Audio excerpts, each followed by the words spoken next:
दोस्तों आज के हमारे इस वीडियो का टॉपिक व्हाट इज ट्रांसफॉर्मर है कि ट्रांसफॉर्मर क्या होता है। दोस्तों इस वीडियो के अंदर मैं आपको काफी आसान शब्दों में पूरा ट्रांसफॉर्मर समझा दूंगा। दोस्तों यहाँ तक कि मैं आपको 4 वर्ड के अंदर ट्रांसफॉर्मर को पूरा समझा दूंगा अच्छे से। तो दोस्तों ये वीडियो काफी ज्यादा इंपॉर्टेंट होने वाला है। इसके अलावा दोस्तों ट्रांसफॉर्मर क्या होता है ये इंटरव्यू के अंदर सबसे ज्यादा क्वेश्चन किया जाता है। तो इंटरव्यू के अंदर आपको एक लाइन के अंदर क्या आंसर देना है वो भी इस वीडियो के अंदर मैं आपको बताऊंगा। तो दोस्तों देखिए ट्रांसफॉर्मर क्या होता है, काफी सिंपल है समझना। जैसे हमारी एक मोटर है ना, एक मोटर एक डिवाइस है, इसी तरह हमारा जो ट्रांसफॉर्मर भी एक डिवाइस है। पर दोस्तों हमारी मोटर और ट्रांसफॉर्मर में कुछ अंतर होता है। मोटर और ट्रांसफॉर्मर क्या अंतर होता है? मोटर जो होती है हमारी इलेक्ट्रिसिटी को कंजप्शन करती है। मतलब जैसे हमने मोटर के अंदर 3 फेज सप्लाई दी, तो 3 फेज सप्लाई देने के बाद हमारी मोटर जो भी उस 3 फेज सप्लाई उसका जो करंट होगा उस करंट को कंजप्शन कर लेगी, मतलब यूज में ले लेगी। ठीक है, पर ये जो हमारा जो ट्रांसफॉर्मर होता है, ये ट्रांसफॉर्मर हमारे जो इलेक्ट्रिसिटी की सप्लाई दी, इस सप्लाई को खुद खर्च नहीं करता है। ये क्या करता है, इसी को वापस से आगे भेज देता है। तो दोस्तों हमको ट्रांसफॉर्मर का फायदा ये मिलता है कि जैसे मेरी एक मोटर है, इस मोटर को चलाने के लिए मेरे को 415 वोल्टेज चाहिए, पर मेरे जो घर के बाहर से लाइन निकल रही है, यहाँ पे जो लाइन निकल रही है इसके अंदर जो वोल्टेज चल रहा है वो चल रहा है 33,000 वोल्टेज। तो दोस्तों मैं डायरेक्ट 33,000 वोल्टेज से मेरी मोटर को नहीं चला सकता। तो इस जगह मैं क्या करूंगा, ट्रांसफॉर्मर को लगाऊंगा और वो जो ट्रांसफॉर्मर होगा वो ट्रांसफॉर्मर हमारे 33,000 वोल्टेज को कम करके हमारे 415 वोल्टेज में कन्वर्ट करके हमको दे देगा। इसीलिए हम ट्रांसफॉर्मर का उपयोग करते हैं। मतलब हमारे वोल्टेज को या तो हम कम कर सकते हैं या फिर हम वोल्टेज को बढ़ा सकते हैं।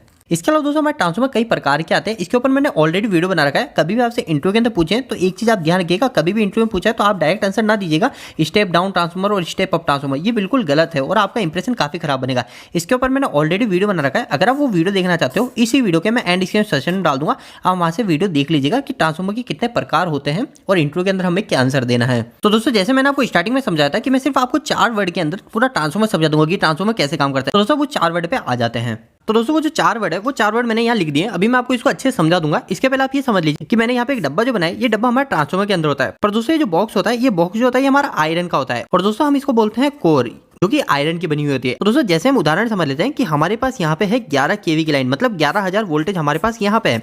तो मैं क्या करूंगा दोस्तों, मेरे जो 11 केवी की लाइन है उससे एक वायर लाऊंगा, उस वायर को मैं इस कोर पे लपेट दूंगा। ये जो मैंने आपको बताया ये हमारी कोर है, ठीक है। इस कोर पे मैं इस वायर को लपेट दूंगा। अब दूसरी साइड भी दोस्तों मैं क्या करूंगा, एक और वायर को लपेट दूंगा और यहाँ से मैं इस वायर को वापस से यूज में ले लूंगा। इधर मैं मेरी मोटर को कनेक्ट करा सकता हूँ, ठीक है। अब दोस्तों मैंने इधर तो 11 केवी कनेक्ट कराया, पर मेरा ट्रांसफॉर्मर जैसे मैंने आपको बताया था क्या काम करता है, वोल्टेज को कम ज्यादा करता है। एक चीज ध्यान रखिएगा, ट्रांसफॉर्मर कभी भी फ्रीक्वेंसी को कम ज्यादा नहीं करता है, फॉर वोल्टेज को ही कम ज्यादा करता है। इंटरव्यू के अंदर आपको घुमाने के लिए ऐसा भी क्वेश्चन किया जा सकता है कि ट्रांसफॉर्मर के अंदर फ्रीक्वेंसी में कितना बदलाव होता है, तो उस समय आपको बोलना है कि ट्रांसफॉर्मर हमारी फ्रीक्वेंसी में कोई भी बदलाव नहीं करता है। तो दोस्तों जैसे मैंने इधर इनपुट में 11,000 वोल्टेज दिया, मतलब 11 केवी दी, और आउटपुट में जो मेरे को चाहिए मैं मान लेता हूँ कि यहाँ पे मेरे को चाहिए 415 वोल्टेज, या फिर आप ये भी मान सकते हो कि मेरे को यहाँ पे सिर्फ 220 वोल्टेज ही चाहिए, ठीक है। तो 220 वोल्टेज मेरे को इस ट्रांसफॉर्मर से मिलेंगे। ये की है हमारा step down transformer. Step down transformer क्या करता है, हमारे वोल्टेज को कम करता है।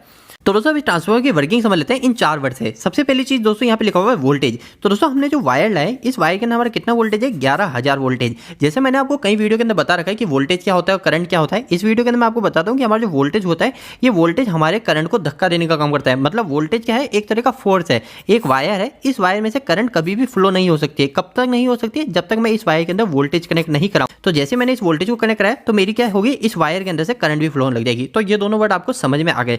अब दोस्तों मेरा जो वोल्टेज है और करंट है, इन दोनों के फ्लो होने के कारण मेरा एक और वर्ड नया आएगा, वो आएगा एमएमएफ। ये क्या है दोस्तों इस एमएफएफ को आप समझ लीजिए, आपके इलेक्ट्रिकल के अंदर काफी काम आने वाला है। अगर आप कहीं पे भी एसी सप्लाई की बात कर रहे हैं, आपको पता है कि हमारी इलेक्ट्रिसिटी में सप्लाई 2 तरीके की होती है, और अगर हम कहीं पे भी एसी सप्लाई की बात कर रहे हैं तो हमारा जैसे एक वायर है ना, जैसे हमारा एक वायर है, इस वायर में से वो वोल्टेज भी दिया और करंट भी फ्लो करा रहा हूँ। तो दोस्तों जो मेरा वायर है, इस वायर के आसपास हमारे मैग्नेटिक फील्ड उत्पन्न हो जाती है। मैग्नेटिक फील्ड आप समझ सकते हैं कि हमारा जो चुंबक है उस चुंबक के भी आसपास मैग्नेटिक फील्ड बन जाती है, और उस मैग्नेटिक फील्ड के अंदर अगर हम किसी आयरन को लाते हैं या फिर दूसरा चुंबक लाते हैं तो वो आपस में चिपक जाता है। दोस्तों हमारा जो वायर होता है, उस वायर से भी अगर मैं एसी सप्लाई को फ्लो कराता हूँ, डीसी की बात नहीं कर रहे, डीसी के अंदर मैग्नेटिक फील्ड उत्पन्न नहीं होती है, अगर मैं एसी सप्लाई को फ्लो कराता हूँ तो हमारा जो वायर है, इस वायर के आसपास भी मैग्नेटिक फील्ड उत्पन्न हो जाती है। ये हर वायर के अंदर होता है। हमारे घर के अंदर भी जो वायर है उस वायर के अंदर भी ऐसा होता है। पर दोस्तों वो जो मैग्नेटिक फील्ड हमारे घर के अंदर बनती है वो ज्यादा स्ट्रॉन्ग नहीं होती है। क्यों नहीं होती है, क्योंकि सिर्फ वो एक वायर होता है। तो यहाँ पे हमारे ट्रांसफॉर्मर उसको स्ट्रॉन्ग किया जाता है। कैसे किया जाता है, हम क्या करते हैं, इस वायर को गोल गोल गोल गोल करके इस कोर पे लपेट देते हैं। तो इससे क्या होता है, एक वाइंडिंग बन जाती है।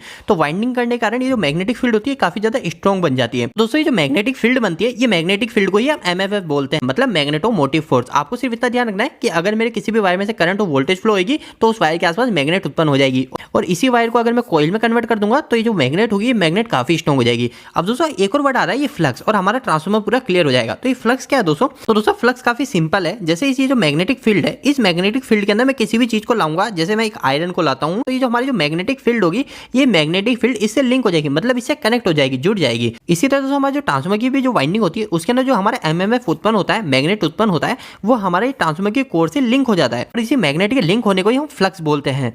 और दोस्तों हमारा जो फ्लक्स उत्पन्न हुआ वो भी हमारी करंट की तरह मूव करने लग जाता है और जो हमारे जो आयरन कोर है इस आयरन कोर में हमारा फ्लक्स मूव करने लग जाता है और हमारी जो दूसरी वाइंडिंग है जिसको हम सेकेंडरी वाइंडिंग बोलेंगे इसके यहाँ पे आके हमारा फ्लक्स वापस से इस वाइंडिंग से लिंक होता है और इस वाइंडिंग से हमको वापस से वोल्टेज मिल जाते हैं और इसी पूरी प्रक्रिया को हम म्यूचुअल इंडक्शन बोलते हैं। तो दोस्तों अब हम बात कर लेते हैं कि अगर हमसे इंटरव्यू के अंदर इसके बारे में क्वेश्चन किया जाता है तो हम उस समय क्या जवाब देंगे, क्योंकि हम इंटरव्यू के अंदर इतना सब कुछ नहीं समझा सकते हैं, उस समय हमको सिर्फ एक या दो लाइन के अंदर आंसर देना पड़ता है। तो अब हम वो समझ लेते हैं, इस लाइन को समझने के बाद आपके ट्रांसफार्मर और भी क्लियर हो जाएगा। तो दोस्तों इंटरव्यू के अंदर आपको सिर्फ ये 3-4 लाइनें बोलनी है जो कि काफी सिंपल है। सबसे पहली जो लाइन है वो है electrical transformer is a static device. Hindi में इसका मतलब सिंपल सा है कि हमारा जो ट्रांसफार्मर होता है वो एक स्टैटिक डिवाइस है। स्टैटिक डिवाइस का मतलब ये एक स्थिर डिवाइस है, ये हिलता डुलता नहीं है। जैसे हमारी जो मोटर होती है उस मोटर के अंदर तो हमारा रोटर होता है, जो रोटर क्या करता है हमारा घूमता रहता है, पर हमारा जो ट्रांसफार्मर है ये एक स्टैटिक डिवाइस है यानी स्थिर डिवाइस है जो कि बिल्कुल नहीं हिलता है।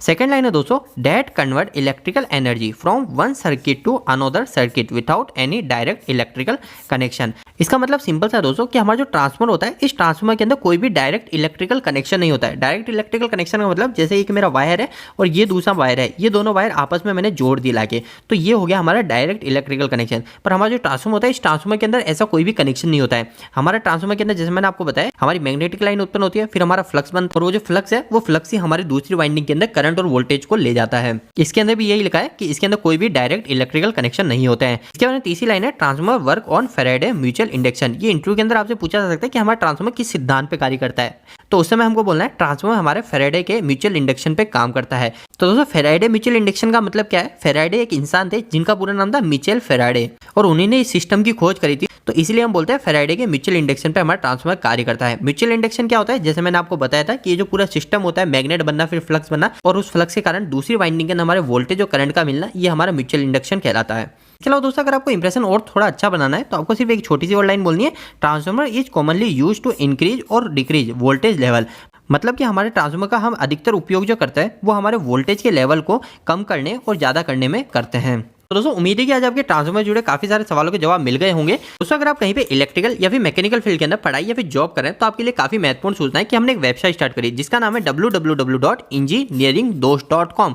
दोस्तों इस वेबसाइट पे आपको काफी अच्छे हिंदी में इलेक्ट्रिकल और मैकेनिकल से जुड़े आर्टिकल मिलेंगे और दोस्तों आपको यहाँ पे जो भी आर्टिकल मिलेंगे वो इतने आसान शब्दों में होंगे कि यहाँ पे कोई भी 8वीं या 10वीं क्लास के लड़के भी जाके इनको पढ़ते हैं तो वो भी अच्छे से इलेक्ट्रिकल और मैकेनिकल समझेंगे। तो दोस्तों एक बार आप हमारी वेबसाइट से जरूर जुड़िए। इसके लिए आप जाके गूगल पर सर्च मार सकते हैं engineeringdost.com। और दोस्तों आपको वेबसाइट कैसी लगी प्लीज वहाँ पे कमेंट बॉक्स में कमेंट करके जरूर बताइएगा। दोस्तों आपको यह वीडियो कैसा लगा इस वीडियो को लाइक करके जरूर बताना। अगर आपको कोई भी सवाल इस वीडियो के प्रति फिर इलेक्ट्रिकल से जुड़ा है तो आप मुझे नीचे कमेंट बॉक्स में कमेंट करके पूछ सकते हैं।